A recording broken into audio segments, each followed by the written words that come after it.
Okay, I'm Ray Weiss. I'm a current trustee. I was also a trustee who turned out and waited a year and ran again. When I voted in the election, I didn't really understand what was going on. But as this furor has risen, I've spent a lot of time trying to read all the rules. And it's not easy. I spent about half a day doing this. I consulted frequently with my trial lawyer wife in order to try to understand what's going on. And I honestly believe, I came to this meeting opposed to the resolution. I may change my mind, but I did so for a different reason. I believe that there were 4 errors that were made. The first error is the only one which the city has been threatened with a lawsuit over. Those errors are that Mr. Morton, I believe, should have been seated.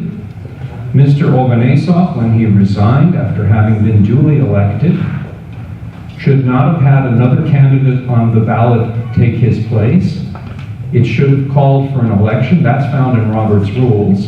It's not covered on 624, and it's not covered in our bylaws, but that's the rule, that Robert's rules apply. The next thing that was an error was that neither Mr. LaCava nor Mr. Fitzgerald were duly elected, in my opinion, reading all those rules.